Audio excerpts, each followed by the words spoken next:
I saw Bavarian third program for the first time a longer period, no, when I was a student there. And then Viva came up, and I was asked about different things. And I just mentioned, oh, it's a little bit special that the third programs are different in the whole nation. And then, because I had always interest in politics, I also asked, could it be that the third programs are the reason for different results during elections? So in general, so the South was more conservative, Christian, success in, so the conservative CDU, success in the South, and the North was more SPD, more social Democrats. And I just asked myself, and also in the public or with the Viva situation, is there a connection? So because of the third programs, the results in the elections are like they are in the last maybe 20 or years before. So, and this just was a question. So I was critical because of this existing system of the media. That was the first thing. Then I was a civil duty person, so I did not military or the Bundeswehr here in Germany. And so I just went the next step and said, who is organizing the third programs? And of course there are Intendanten or people who are the chairman of this broadcasting station. And I just guessed, I couldn't check it, but I guessed they are all were part of the Bundeswehr before, and they are trained to be a soldier in the sense of to take money to do what others want that they do. This is, in my definition, soldier thinking. And this is a male thing, and it's a male thinking, and it's something I was not used to, because in the civilians or in the civil duty, I also followed, of course, commands or suggestions of my, it was a nurse often, who was more experienced in the field. But it was, also this, the sound makes music. It was a different situation, and I just thought, and there were examples that there were strict comments and like you have to do that, and also but so it just maybe also from different movies, but okay, this was my impression of military thinking and military behavior, and also all this uniform, not polyform or multiform. So it's not very humane, because you just can change.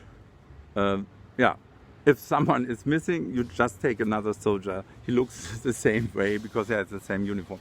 Okay, and this is something. It's an expression of the idea of human beingness, and this is in the military thinking different than maybe if you follow more the human rights and more in general humane ideas. Okay, and so I was critical about the existing third program system, and there's a maybe you know the comic, it's called Asterix and Obelix, and there was a sentence like divide et impera, it's Latin in the sense of divide something and then you can rule. And this is, it seems to me, it seems to be the same situation with the third program. And so I said, okay, I'm media critical because of the situation of the media, and it fits to the military thinking and the soldier thinking of all the people who are organizing the third programs and in general the media. And the next point is, even if these human beings are able to reflect, of course, and discover, it could be interesting to have Bavarian programs maybe in the northern, in Hamburg or whatever, they would not change it because they know it makes just trouble, and it's better not to challenge something or to question a situation. So, and this was something I said just as a 24 age human being. And of course, the next thing is, if I would go to Cologne in this situation, I couldn't change the whole system in Germany, the TV system, or like the scenery, yeah, or the Landschaft, TV Landschaft, or TV scenery, just because of Viva, of course. And the next thing, and that's another thing, I was politically interested, and I said a little bit cheeky, I want to become Bundeskanzler. Yeah, Bundeskanzler is the chancellor here in Germany, and of course the first person is the president. The second is the chairman of the Bundesrat, but the third one is Bundeskanzler. So, okay, and in this time it was Helmut Kohl, and everyone knew Helmut Kohl, of course, and he was a well-known figure worldwide because of the reunification, Mr. Reunification oder Mr. Deutsche Einheit. So yes, it was something, okay, it was a special situation also in Germany. And okay, and it was, of course, everyone said, oh. Peter sagt da, saying something very special. Okay, and I was cheeky, of course. So, and just because I had this political interest, in the end I thought also, oh, maybe all this Viva thing is, because it's Cologne, near to Bonn, it's not far away, it's also a political thing, like I'm pumped up, as a public person or whatever, and I'm rich, then this really attractive young Alexandra asked me, and in the end I thought, it's like a all-inclusive package, so I'm married, I have a broadcasting station, I'm maybe rich, I'm into all this business stuff, and then I could be maybe a candidate or whatever. So, and there was a point, maybe I'm too sensitive, or like a weak egg, ein Weichei in Germany. But I said, no, sorry, this is something, it's really weird, it's something I don't like, because it's not fair, there's no justice, just because I had this idea, and I was more into content and music, and not this, showing up and presenting and things like this. And I thought, no, it's not a good thing. So altogether, the behavior of Matthias, then this asking after to be engaged with Alexandra, then this political thing, and in general, it sounds maybe silly, but I arrived in Erlangen after 2 years. So I had a peer group, I was there, and to change this just because I had a media career, whatever it is, and no one, I did not know if it's really working and things like this. So, and of course I was 24, and Matthias was 22, 23, Alex was 20, and then there were others, and of course, I'm mid-20, of course there were older human beings around, and then if they would really respect what I say, and if I'm a real boss, like a manager or whatever, this was a field I was not trained and I was not really interested in. Okay, and so in the end I said no, I procrastinated, that's the point, I said okay, later. So I was engaged, I had a broadcasting station running. I was the first viewer, or the first audience, so I wrote letters, and I gave tips or hints and whatever, and it was okay, and I was a free person to be a student in Erlangen or Nuremberg, and it was okay, and I did not know if it's really a good thing or not. And of course Viva took off and became a really, really big number in our generation, of course. But I couldn't assume this, in the spring 1993. By the way, I remember I should go to Cologne because of Carnival, yeah.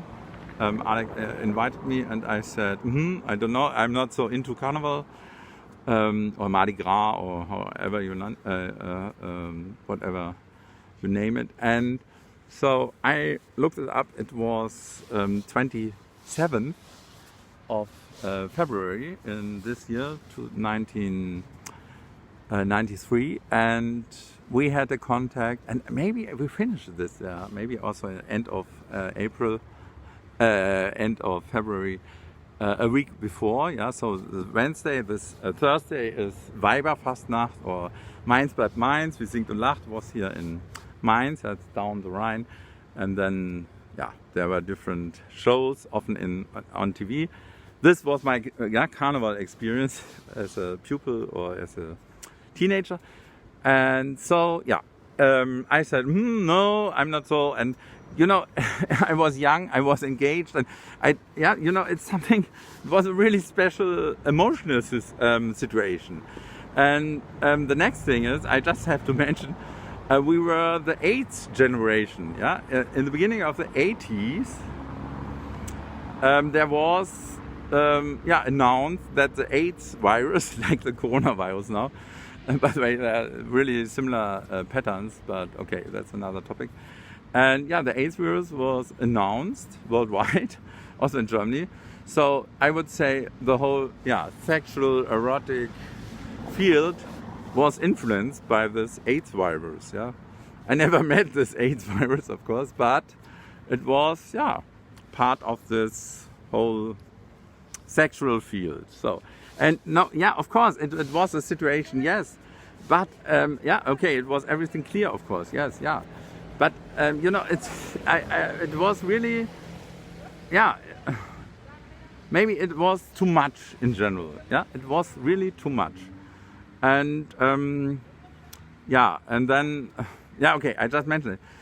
I think in the end, 1997, between the 93 and 1997, I was allowed to do different music and suggest music for projects. They were quite viral and quite successful in later. But 1997, I said, I'm not interested in politics in the way it seemed it seems to be planned. And so I said, okay, no, it's not my cup of tea. I don't go to Bonn. I don't say hello, Helmut Kohl. By the way, Helmut Kohl were many or different human beings, but that's an own topic. And so I couldn't meet the original Helmut Kohl in Bonn in 1997. And if you compare different pictures, by the way, in the 80s, there were really less pictures. In total, I think there are 3 or 4 interviews of Helmut Kohl. In general, his whole chancellor period of 16 years. So this was also part of the politics, to keep him less, or keep him random in public in general. This public figure, Chancellor Helmut Kohl. And okay, and this was something I was aware, and so I said, no, I'm not interested to be 1997. I say it really, it sounds really crazy. I was maybe nearly 30, but I said, no, I'm not willing to go to Bonn. And then they said, yes, you could be a candidate of something. The normal politicians were 50 plus, of course, all in the media. And of course, they all, I would be a joke. Okay, I'm now also a joke, maybe, or I was a joke for them too.